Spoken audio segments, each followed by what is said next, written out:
Welcome to Second Take, the show that focuses on the issues behind the news. Mining Weekly editor Martin Creamer joins me today to unpack the latest in the mining industry. Welcome, Martin. Thanks, Ashni. Now, can you tell us about Anglo-linked Envusa Energy's application to trade sun and wind energy in 7 mines? Yeah, it was fantastic that Anglo American linked up with EDF Renewables and they created this Envusa. And I think that they didn't indicate that the pace would be as fast as it's been, because one assumes that a lot of work is being done in the background, because you see now that the application for a license to trade was placed in the local newspapers, which alerted us to the story. And as we went into it, you could find the legal documents and the maps, and you saw that this was very much in line with what they stated they would do in October 2022. So we now have this plan for 520 megawatts. They said they'd go for 600 megawatts as the first phase. Well, you can see that first phase and the trading part of it is like imminent now. But when you look at the trading side, you wonder whether this is not going to be much bigger, because you've got Envusa as a company that is willing to be trading across a broad front.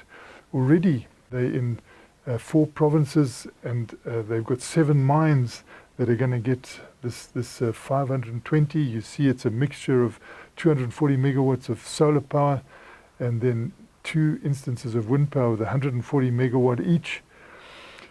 And it just looks really good. We've got an incredible response to that story that broke. So you can see people are quite amazed at what's happened behind the scenes. And I think this is just the starting point of what we're going to see in the renewable energy situation. And it's clearly linked to hydrogen, green hydrogen. People are realizing now, that green hydrogen is very viable, because, when the sun shines most and when the wind blows most, you don't use all that wind energy. You don't use all that sun energy. So what do you just want it to be wasted? No. You can convert it into green hydrogen. That green hydrogen can be stored for a minute, a year, 10 years, whatever you want. It can stay there. So that is electricity waiting to happen as you bring it out through the fuel cell.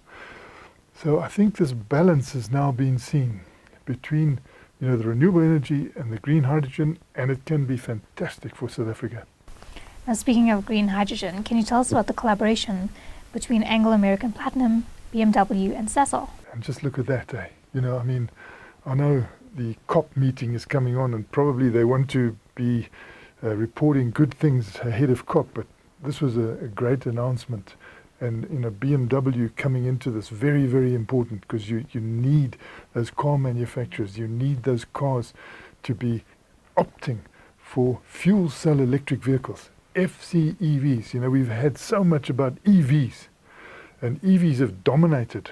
And in dominating, we've got to find a niche for platinum, because what you lose out on those lithium batteries, you've got to find somewhere else. I think we can find it hugely, in green hydrogen. And you can see that this is the important part, the mobility side. You can see that Sasol is already producing green hydrogen. And they have been producing grey hydrogen since 1950. So, they're really better placed than I think anyone in the world to go ahead with this.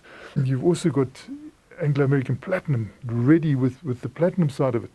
So instead of people like digging like crazy all over the world for critical metals, you can take this route, which is a very holistic route. And we saw the week before, we saw Toyota, driving around in a Mirai here. And the Premier of Gauteng was being transported around. Also, fuel cell electric vehicle. But what we must be very careful of, you can have all these drive-arounds. And, several decades ago, we had a drive-around. We had Harry Oppenheimer driving around in a battery-driven vehicle. Nothing happened. We could have been decades ahead of Tesla. But you've got to really, when the momentum develops, you've got to go with it.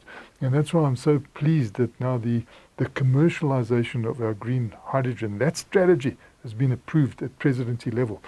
So I think they're starting to see that you've got to develop that momentum, because the holistic solution is through this renewable energy and green hydrogen. You know, you can take sections that can be well served by battery electric vehicles, but if you're going to look at the whole economy, you know, the way to do it on the big industrial front, on the steel front, and we are moving on that as well, on all fronts, is through, you know, opting for the fuel cell electric vehicles, opting for hydrogen, opting for renewable energy on a massive scale. And I think the penny is dropping.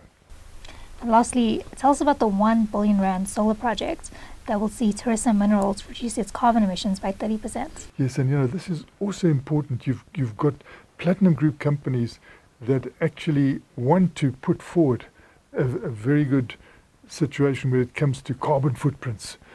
And then you've got other companies, you know, like Chariot going around, transitional, and they are ready to fund and to operate renewable energy projects.